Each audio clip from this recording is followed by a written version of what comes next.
नमस्कार दोस्तों, स्वागत है आपका फिर से मेरे इस वीडियो में, नए वीडियो में।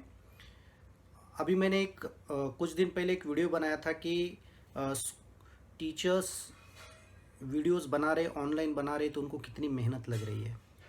अभी कुछ और भी मुद्दे हैं कि जो अभी काफ़ी चर्चा में हैं और उसमें मुझे लग रहा है कि हम एक अपने विचार प्रकट कर रहे हैं। किसी का समर्थन या किसी का विरोध नहीं कर रहे, अभी तो अपने विचारों को प्रकट किया जा रहा है। तो इसमें एक चीज़ और देखी जा रही है कि भाई स्कूल प्रबंधन ने फ़ीस लेनी चाहिए या नहीं लेनी चाहिए। तो काफ़ी पेरेंट्स बोल रहे हैं कि नहीं लेनी चाहिए। क्यों लेनी चाहिए? जब बच्चे स्कूल जा ही नहीं रहे हैं तो फीस लेने का तो कोई मतलब ही नहीं है। देखिए, उनके दृष्टिकोण से यदि देखा जाए, पालक के दृष्टिकोण से देखा जाए, तो उनका पक्ष अपनी जगह पर उनके हिसाब से सही है। लेकिन मुझे ऐसा लगता है कि परिवर्तन यह विश्व का नियम है और इसको हमें स्वीकार करना चाहिए। सिस्टम एक जैसा कभी नहीं होता है। 100 साल पहले का सिस्टम, 50 साल पहले का सिस्टम, 10 साल पहले का सिस्टम और आज का सिस्टम हमेशा बदलता रहा है। अब हो क्या रहा है, एक्चुअल में इस परिवर्तन को, इस सिस्टम को बहुत सारे पेरेंट्स स्वीकार नहीं कर पा रहे। उनकी गलती नहीं है, एक्चुअली वो इसको एक्सेप्ट नहीं कर रहे। देखिए क्या होता है, मैं आपको कुछ उदाहरण देता हूँ। पहले क्या करते थे हम लोग, मूवी देखने के लिए थिएटर में जाते थे, पैसे देते थे और मूवी देखते थे। अब क्या हुआ है कि अब हम घर बैठे ऑनलाइन पैसा दे करके घर में ही वही मूवी मोबाइल पर देख सकते हैं। सिस्टम बदला, उसको हमने एक्सेप्ट किया नहीं किया। हम पैसे दे रहे नहीं दे रहे, वो भी तो वर्चुअल लाइफ है, लेकिन उसको हम दे रहे हैं। जैसे मॉल है, लॉकडाउन के कारण बंद हो चुके हैं, तो मॉल तो बंद है, हम तो वहाँ जा नहीं रहे हैं, ठीक है। तो हमने क्या किया, हम लोगों ने ऑनलाइन ऑर्डर देना चालू कर दिया। वही मॉल वाले ऑनलाइन हमें चीज़ें ला करके घर तक पहुंचा रहे, मतलब मॉल हमारे घर में आ गया है, थिएटर हमारे घर में आ गया है, ठीक है। थिएटर बंद है लेकिन मूवी चालू है। उसी तरीके से मॉल बंद है लेकिन सामान आना चालू है, तो हमने उसको स्वीकार किया है। वैसे ही स्कूल की बिल्डिंगें बंद हैं, स्कूल का दरवाज़ा बंद है, लेकिन पढ़ाई अभी भी चालू है। वर्चुअल सिस्टम आ चुका है, हमें इस सिस्टम को स्वीकार करना पड़ेगा।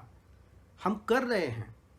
3 साल पहले जब मैंने 0-2+ Sanskrit CBSE YouTube channel start किया था, तब काफ़ी लोग बोले यार ये फालतू है, कितना मेहनत है, क्या करगा, कौन देखता है, कुछ नहीं होता, ठीक है। लेकिन मैं उस समय भी कहता था कि भाई एक दिन ऐसा आएगा कि सबको इसमें उतरना पड़ेगा। और आज लगभग सभी टीचर्स ऑनलाइन अपने वीडियोस बना रहे हैं। क्यों? क्योंकि सिस्टम बदलता जा रहा है, परिवर्तन है। जीवन का एक आवश्यक अंग है परिवर्तन, इसलिए हमें ये स्वीकार करना ही करना है।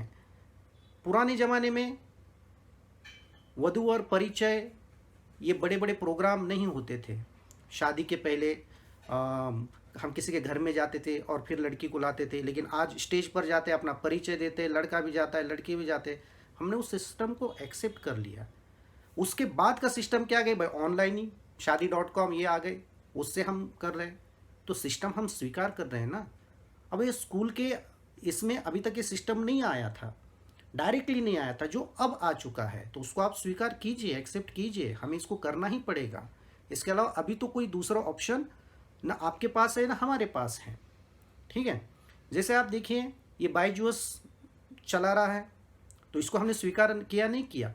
कितने तो ऑनलाइन ट्यूशन्स चला रहे, उसको सब लोग पे कर रहे हैं, आराम से कर रहे हैं। क्यों? क्योंकि उस सिस्टम को हमने मेंटली एक्सेप्ट किया है। तो जब हम सारे सिस्टम को एक्सेप्ट कर रहे हैं, तो ये जो स्कूल का सिस्टम है, ये मजबूरी में बना हुआ सिस्टम है। आज नहीं तो कल स्कूल तो खुलने वाली है, लेकिन पढ़ाई अभी भी चल रही है। मैं बता रहा हूँ, हम लोग भले ही स्कूल नहीं जा रहे हैं, लेकिन हमें ऐसा लग ही नहीं रहा है कि हम स्कूल का काम नहीं कर रहे। घर में बैठ के दिन भर वही तो करते हैं, पूरा दिन उसी में निकल जाता है कि भाई बच्चों को पढ़ाना है, कैसे पढ़ाना है, उसके लिए क्या क्या वीडियोस देख कर बनाने हैं, और उसको एक एक वीडियो बनाने के लिए कितनी मेहनत लगती है। आपको देखना, डिस्क्रिप्शन में जाइए, मैंने एक लिंक दिया है, उसमें आप देखिए कि हम लोग कितना उस मेहनत से काम करते हैं। पूरा मैनेजमेंट इसमें लगा है कि भाई बेस्ट तरीका क्या हो सकता है। आप ये सोचिए कि एक परिवार में कितने सदस्य होते हैं, 4, 6, 8, ठीक है, लेकिन एक स्कूल का परिवार कितना बड़ा होता है। उस स्कूल के पूरे परिवार को चलाने के लिए, उसको मैनेज करने के लिए मैनेजमेंट को पूरी व्यवस्था करनी ही पड़ती है, और वो कर रहे हैं। तो किसके माध्यम से होगी? देखिए, एक कहावत, मराठी में एक कहावत है की सगळी सोंग करता येतात पण पैशाचं सोंग करता येत नाही। अर्थात सारा ड्रामा कर सकते हो लेकिन पैसे का ड्रामा कोई नहीं कर सकता है। यदि पेरेंट्स इंसान हैं तो टीचर्स भी इंसान ही हैं, वो कोई भगवान के अवतार नहीं है। यदि आपकी भी कुछ आवश्यकता है तो शिक्षकों की, मैनेजमेंट की, स्कूल की, इनकी भी आवश्यकता है। ये अभी जो सिस्टम चल रहा है, ये जो परिवर्तन आया है, इससे भी भयानक परिवर्तन भविष्य में कभी भी कुछ भी आ सकता है। हमें हर हर परिस्थिति को स्वीकार करना चाहिए। विद्यालय रूपी गाड़ी के 4 पहिए हैं। एक तो है पेरेंट, दूसरा स्टूडेंट, तीसरा टीचर्स, और चौथा है मैनेजमेंट, और इन्हीं से पूरा विद्यालय चलता है। इसमें से एक भी मना कर देगा कि नहीं, हम तो नहीं चलेंगे, हम किसी भी हालत में नहीं चलेंगे, ठीक है, गाड़ी चलाने चलाओ लेकिन इसमें पेट्रोल नहीं डलेगा, ठीक है, तो गाड़ी कैसे चलेगी? हम 4 पहिए और चारों पहियों की मदद से सबने अपनी अपनी एक जिम्मेदारी ली है, और उस जिम्मेदारी का निर्वहन हमें करना ही करना है। पहले व्हाट्सएप पर मैसेज आते थे, पत्रिकाएं देते थे कि भाई हमारी शादी में आना, लेकिन हम उस इंसल्ट समझते थे, भाई डायरेक्ट आके नहीं दिया। लेकिन आज क्या हो रहा है, जो 2-3 साल पहले तक जिसको इंसल्ट मानते थे कि भाई व्हाट्सएप पर कोई भेजता है क्या, लेकिन आज हम उसको स्वीकार कर रहे हैं, मान रहे हैं। तो सिस्टम बदलता रहता है, हमें सिस्टम को स्वीकार करना है, और सिस्टम परिस्थिति के अनुसार बदलता रहता है। आज की परिस्थिति लॉकडाउन की है, धीरे धीरे लॉकडाउन खुलता जा रहा है, और मुझे लगता है कि काफ़ी पेरेंट्स जो 3 महीने पहले काफ़ी विरोध कर रहे थे, आज उसको धीरे धीरे स्वीकार कर रहे हैं। जो टीचर्स पहले मतलब समझ नहीं पा रहे थे कि वीडियोज़ कैसे बनाने हैं, इसको मैनेज कैसे करना है, ये ऑनलाइन टीचिंग किस टाइप से करनी है, लेकिन आज वो अच्छी तरह से कुशल हो गए हैं, एक्सपर्ट हो गए, और उसको बहुत अच्छी तरह से निभा रहे हैं। बच्चे नहीं समझ पा रहे थे कि भाई हम इसको कैसे पढ़ें, लेकिन आज वो सिस्टम में ढल गए हैं। तो मुझे लगता है कि परिवर्तन को स्वीकार करें, और अपना जो विद्यालय की ज्ञान गंगा है उसको हम सब मिलकर के बहाते चले, तभी हमारा ये जो सिस्टम है अच्छे तरीके से चल पाएगा। धन्यवाद दोस्तों, नमो नमः।